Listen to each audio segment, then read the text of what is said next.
Hello, guys. Welcome to our YouTube channel, Mystery in History. Please subscribe to our YouTube channel. 1959లో 9 మంది అనుభవజ్ఞైన హైకర్లు యురల్ మౌంటైన్స్లోని మంచుచు పర్వతాలకు ప్రయాణం ప్రారంభించారు. కానీ వారు తిరిగి రాలేదు. కొన్ని రోజుల తర్వాత రక్షణ బృందం వారి టెంటును కనుగొంది. అది బయట నుంచి కాదు, లోపల నుంచే చించబడింది.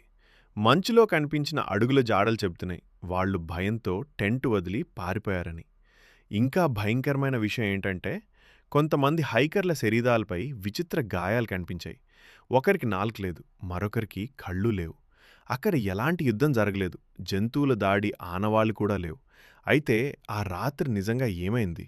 హిమపాతం, రహస్య సైనిక పరీక్షలు, లేదా మనుషులకు తెలియని ఏదైనా శక్తి? ఈ రోజు వరకు కూడా డియాట్లో పాస్ ఇన్సిడెంట్ ప్రపంచంలోని అత్యంత భయంకరమైన మిస్టరీల్లో ఒకటిగా మిగిలిపోయింది. Thanks for watching. Yours lovingly, Hema Chandra Gummadi, signing off. Jai Hind.